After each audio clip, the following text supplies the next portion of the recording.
dengan korang topik lower form iaitu topik locus. So locus ni adalah moving point ataupun kita sebut sebagai titik yang bergerak. Okey, titik yang bergerak. So ada 5 keadaan lukisan. So macam mana kita nak melukis titik bergerak locus tu? Ada 5 keadaan. Keadaan yang pertama, kalau dia sebut satu titik. Okey, satu titik. Contoh, okey, nampak satu titik, locus dia akan bentuk bulat. Kita cuba explain. Kalau 2 titik, okey, 2 titik, let's say titik A dan titik B, locusnya akan berada di tengah-tengah. Tengah-tengah. Lukisan locusnya tengah-tengah. Kalau satu garis, okey, contoh dia sebut kat sini garis A B. So nampak? Garis A B.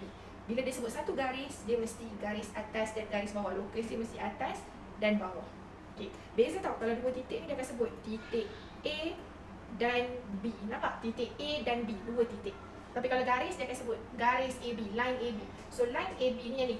So locus dia mesti atas bawah. Kalau line AB ni bentuk macam ni, locus dia akan berada di kiri dan kanan. Kena lukis 2 locus kiri dan kanan.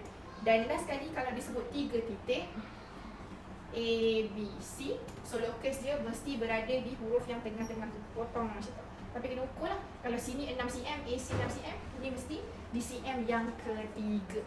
Tengok soalan. Okay, tengok soalan Tengok. Ni soalan negeri, faham. Okey, nampak Dia sebut rajah 7 di ruang jawapan menunjukkan segitiga sama sisi. Sebelah sini. Okay, segitiga sama sisi.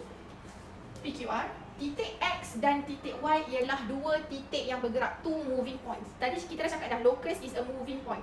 So kita tahu X dan Y adalah titik bergerak. So kita dah tahu dah, locus tu titik bergerak. Maksudnya X dan Y ni adalah nama locus. Ingat Okey, pada rajah lukiskan locus X. Nampak tak dia bagi nama locus X? Dia suruh kita lukis locus X dengan keadaan jaraknya sentiasa sama dari PQ dan QR. So jom kita tengok.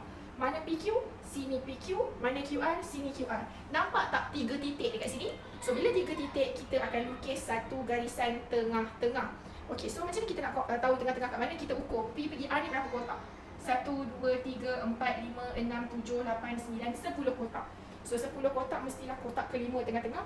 Kita pun garis macam tu. Guna pembaris. Dan jangan lupa label nama dia locus X. Faham? Okey, garis kena straight Okey, lepas tu lukis locus bagi Y. Y dengan keadaan RY YQ. Guys, kita dah ada ke Y? Tak ada lagi kan? Dia baru suruh lukis locus Y. So cikgu potong dulu Y. Sekarang nampak tadi cakap satu titik R dan satu titik Q. Maksudnya 2 titik. Titik R dan titik Q. R dan Q dekat mana? Sorry, sekejap. R dan Q dekat sini. So mesti tengah-tengah. Ingat tak tadi nota kita? Kalau 2 titik, locus dia kena tengah-tengah. Titik A dan titik B tengah-tengah. Sekarang RQ tu, line dia macam tu. Ni R, ni Q. So locus kita kena macam tu lah. Tengah-tengah, potong tengah. Okey, so kita tengok R pergi Q berapa kotak? 1 kotak, 2 kotak, 3 kotak, 4, 5, 6, 7, 8, 9 kotak. Maksudnya 9 bahagi 2 nak dapatkan tengah-tengah adalah 4 kotak setengah.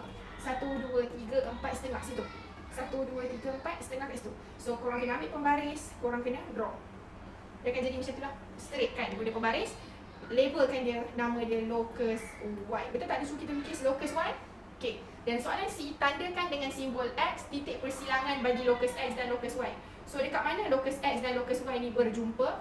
Ini locus X, ini locus Y, dia berjumpa dekat sini. So tandakan X. Siap. Itu jawapan untuk soalan kita ni. Okey? Senang je locus ni.